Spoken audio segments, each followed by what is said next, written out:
चलिए मित्र भाई लोग, है ना। आप बहुत अच्छे करते हैं, वीडियो देखते हैं, वीडियो देख करके आप जानकारी जो प्राप्त कर रहे हैं, तो हम उसी तरह से थर्ड चैप्टर का मतलब एक बहुत ही इंपॉर्टेंट टॉपिक है तो ऐसे देखने में लगता है कि बहुत ही छोटा, लेकिन उसके बारे में अगर जटिलता से एक्सप्लेन किया जाए, एकदम एक्सप्लेन अगर किया जाए, तो आप लोग को समझ में आएगा कि हाँ, एक क्वेश्चन, ये टॉपिक मेरा जानना बहुत जरूरी है ना, बहुत जानना जरूरी है।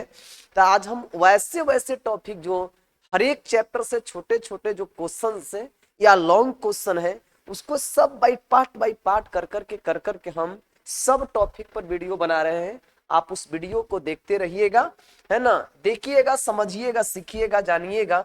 और अगर अच्छा लगता है तो आप लाइक सब्सक्राइब कर दीजिएगा, शेयर कर दीजिएगा, ताकि उससे हमको भी मनोबल बढ़े, कि ताकि हम और भी उस तरह का वीडियो बेहतरीन तरीके से बनाते रहें।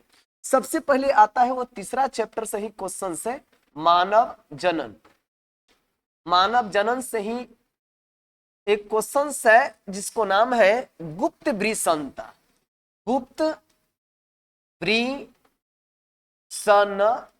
गुप्त वृषणता, है ना। गुप्त वृषणता मतलब नहीं देखते हैं जो आप ट्रेन में, चाहे बस में, चाहे बड़े बड़े जो शहर हैं, उन सभी शहरों में आप देख रहे होंगे कि अनेक प्रकार के जो लोग हैं ना, बड़ी सर्दी होले बुआ, सर्दी होले इसीलिए थोड़ा सा प्रॉब्लम होले है ना। तो किन्नर जिसको कहते हैं ना, छक्का कहते हैं, मतलब वो न स्त्री है और ना ही पुरुष है। तो न स्त्री है न पुरुष है, फिर भी वो इंसान है, जिसे आप जानते हैं क्या कहा जाता है। आप अपनी भाषा में, सोसाइटी, हमारी समाज अपनी अपनी भाषा में अलग अलग नामों से उसे पुकारता है, लेकिन उसी में से, उसी समाज में से मैं भी एक हूं, आप भी एक हैं, जिसे कहते हैं छक्का, है ना। क्या कहते हैं? छक्का कहते हैं। कुछ लोग उसको किन्नर कहता है। तो आखिर किन्नर होने की वजह क्या है, छक्का होने की वजह क्या है?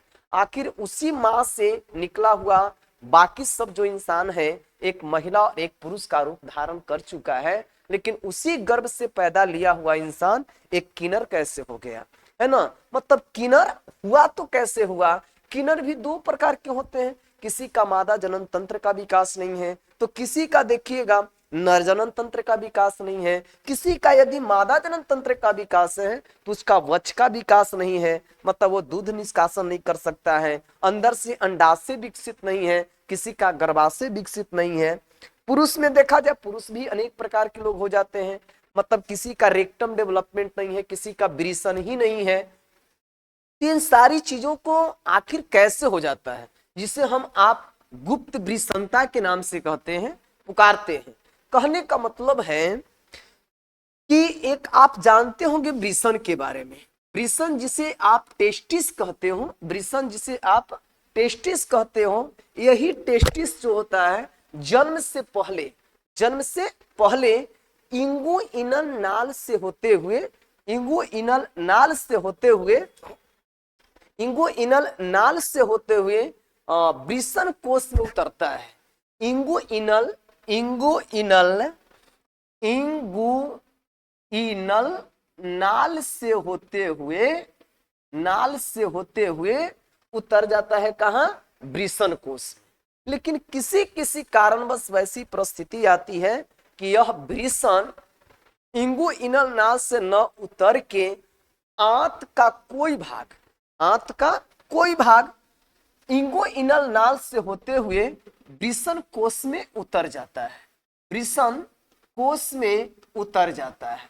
जब वृषण कोश में उतर जाता है तो इसे इंगुइनल, इंगुइनल हार्निया के नाम से जानते हैं, हार्निया के नाम से जानते हैं, जिसे विशेष परिस्थिति में गुप्त वृषणता के नाम से जाना जाता है। या वृषण उतरवे नहीं करता है, वृषण नीचे उतरवे नहीं करेगा, वृषण कोश में उगवे नहीं करेगा, तो इसे हम लोग कहते हैं गुप्त वृषणता। वृषण की जो बचपन का जो एरिया है ना बाबू, सबसे पहला है कि वृषण जो होता है, जिसे आप अंग्रेजी में टेस्टिस कहते हैं, जिसका वजन होता है लगभग 12 ग्राम। कितना होता है? 12 ग्राम होता है, जबकि इसकी जो लंबाई है, लंबाई जिसे आप कहते हैं, लंबाई इसका 3 सेंटीमीटर होता है। उसी प्रकार चौड़ाई जो होता है ना, चौड़ाई इसका 1.5 सेंटीमीटर हो जाता है, और मोटाई जो है, मोटाई इसका 1 सेंटीमीटर हो जाता है। कितना हो जाता है? 1 सेंटीमीटर। इसी वृषण के ऊपर, वृषण जो होता है ना, इसका टेम्परेचर, शरीर के टेम्परेचर, मतलब शरीर का टेम्परेचर देखिए, शरीर का जो टेम्परेचर होता है वो 37 डिग्री सेल्सियस होती है। शरीर का टेम्परेचर कितना होता है? 37 डिग्री सेल्सियस होती है। लेकिन शरीर के टेम्परेचर से 2 या 3 डिग्री सेल्सियस कम, 2 या 3 डिग्री सेल्सियस कम होता है किसका टेम्परेचर?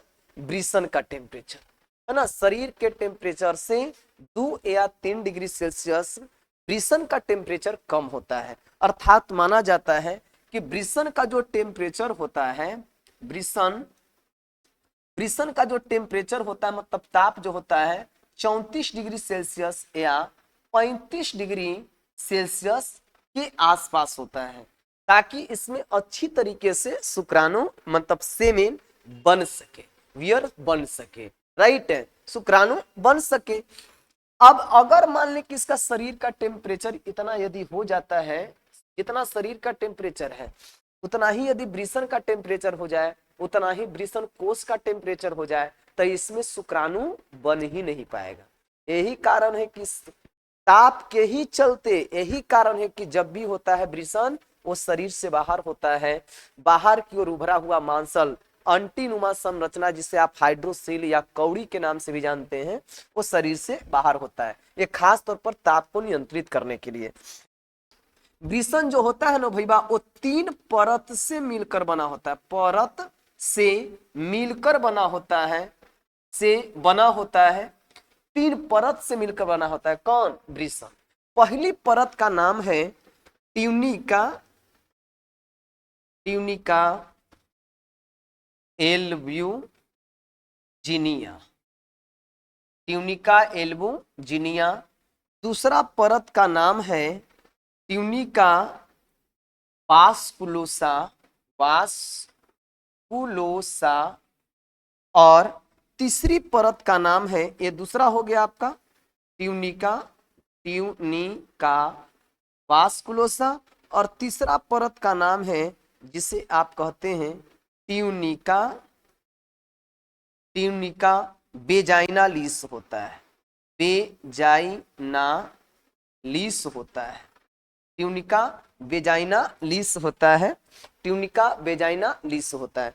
तो वृषण के सबसे ऊपरी परत को, वृषण के सबसे ऊपरी परत को ट्यूनिका एल्ब्यूजिनिया कहते हैं, है ना।